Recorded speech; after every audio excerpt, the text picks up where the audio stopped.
Então chegamos ao final da nossa série sobre a história da imigração polonesa aqui no Brasil. Para fechar essa jornada, a gente vai mergulhar em Suor em São Mateus, do Romão Waszowicz. Olha, este livro é mais do que um relato histórico, é um retrato, sabe? Um retrato muito comovente daqueles pioneiros que literalmente com as próprias mãos transformaram a selva do Paraná em um verdadeiro lar. É uma história de muito sacrifício, de resiliência e de um legado que, como a gente vai ver, está vivo até hoje.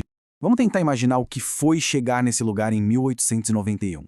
A tal terra prometida que venderam para eles não era nem de longe um campo prontinho para plantar. Era isso aí, uma selva fechada, densa e impenetrável. Um lugar onde a natureza era ao mesmo tempo linda e, vamos ser sinceros, bem assustadora. A promessa, na verdade, não era de uma vida fácil, mas sim de uma luta constante, diária, pela sobrevivência. Para a gente entender bem essa saga, vamos seguir os passos deles. Primeiro, a gente vai sentir o peso do que foi uma terra de suor, aquela luta inicial contra a natureza. Depois, vamos ver como, partindo do zero, eles começaram a construir uma nova Polônia. Daí, a gente mergulha no dia a dia, em A Vida na Colônia. E por fim, vamos ver o resultado de tudo isso em 100 anos de legado.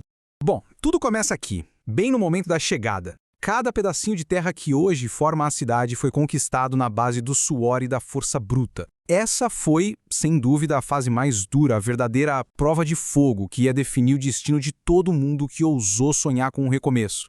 A própria natureza parecia estar testando essa gente. O livro descreve a chegada não como um momento de alívio, mas quase como um confronto, sabe? As garras de aço mencionadas não eram de soldados, mas sim de agricultores que precisavam literalmente conquistar o chão que pisavam. Pensa só, antes de plantar qualquer coisa, antes de construir qualquer casa, a primeira tarefa era gigantesca: derrubar a floresta.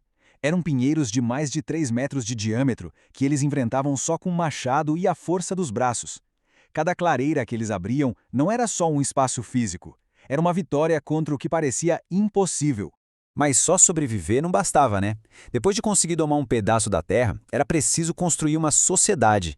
E aí o foco mudou. Saiu do eu contra a natureza e foi pro nós construindo um futuro. Eles não queriam só um lote de terra no Brasil. A ideia é forjar uma nova Polônia aqui mesmo. E essa construção toda se apoiou em 3 pilares fundamentais. Primeiro, a indústria, que começou com a serraria para transformar a floresta em abrigo. Segundo, a fé, com as capelas que serviam para unir os espíritos. E terceiro, a comunidade, que se organizou através das sociedades para preservar a cultura e dar apoio um para o outro. Um pilar sustentando o outro, literalmente. Essa serraria do Alessandro Nadoni foi muito mais que uma máquina. Foi um divisor de águas. Foi o motor que transformou as árvores em tábuas e as tábuas em casas, em lares. Foi o momento exato em que a floresta deixou de ser um obstáculo para se tornar a matéria-prima de um sonho. A fé era o coração da comunidade, sem dúvida. A igreja não era só um lugar de oração, de jeito nenhum, era o centro social. Era ali que as pessoas se encontravam para comemorar, para chorar suas perdas e para tomar as decisões importantes. Era o único lugar onde, a milhares de quilômetros de casa, eles se sentiam de verdade unidos. E se a igreja era o coração espiritual, as sociedades eram a alma cultural. Elas que organizavam tudo, de escolas a bailes, mantendo a língua e as tradições polonesas vivas. Eram, no fundo, a cola social que garantia que, mesmo com todas as dificuldades, a identidade daquele povo não ia se perder. Mas ok, além dessas estruturas todas, quem eram as pessoas que deram vida a essa colônia? Agora a gente vai dar uma olhada mais de perto, no dia a dia, nas realidades e nas figuras que moldaram essa comunidade com suas próprias histórias. E aqui a gente tem 2 exemplos perfeitos. De um lado, o Ladislau Janowski, o artesão, o construtor, o cara cujas mãos deram a forma física para a colônia. Do outro, o Francisco Ignaszewski, o comerciante, o empreendedor, que com sua visão de negócio ajudou a construir a base econômica da cidade. Os dois, cada um do seu jeito, foram arquitetos dessa nova sociedade. E o que sustentava tudo isso economicamente? Bom, a resposta estava na própria terra, a erva mate, o ouro verde da região.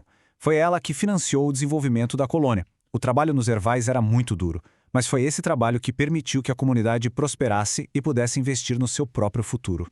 Olha que interessante, as atas das reuniões dessas sociedades nos dão um vislumbre fascinante da vida social da época. Tinha cultura, com leituras e debates, mas também uma disciplina de ferro. Regras rígidas, multas para quem se comportava mal.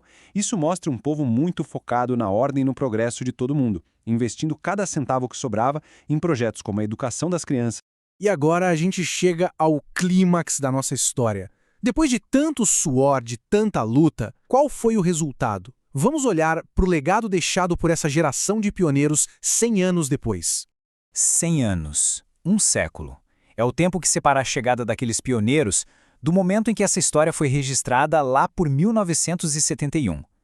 Tempo mais do que suficiente para que aquela semente, plantada com tanto esforço, não apenas germinasse, mas se transformasse numa árvore de frutos extraordinários. A transformação é impressionante. Onde antes só havia floresta e trilha de terra, em 1971 já existiam estradas asfaltadas. Onde o trabalho era só com o machado, chegou a indústria, a mecanização. Aquela economia de pura sobrevivência deu lugar a uma cidade cheia de vida. Essa mudança toda é o testemunho silencioso do sucesso daquela jornada. Mas o maior legado de todos, ele não está no asfalto. Ele está nas pessoas. Essa lista mostra os filhos e netos daqueles pioneiros, agora formados em universidades. Engenheiros, médicos, administradores. Cada nome aqui representa a realização de um sonho. O sacrifício da primeira geração, que muitas vezes mal sabia ler, permitiu que as gerações seguintes alcançassem futuros que eles nem podiam imaginar para si mesmos. E para encerrar, olhem só essa imagem. Pedro e Altiva Ignajozewski. Um casal de pioneiros que viveu o bastante para ver o resultado de uma vida inteira de trabalho. No rosto deles, a gente consegue ver a jornada completa, a dificuldade, a perseverança e, finalmente, a paz de quem vê a pequena semente que plantou se transformar numa floresta de oportunidades. E assim, a gente encerra não apenas este capítulo, mas toda a nossa série sobre a imigração polonesa. A história desses pioneiros nos deixa com uma pergunta que ecoa através do tempo, né? O que o suor de uma geração constrói para a próxima? A resposta, como a gente viu em São Mateus, é ao mesmo tempo simples e profunda. Constrói tudo. Constrói um futuro. Muito obrigado por acompanhar a gente nessa jornada.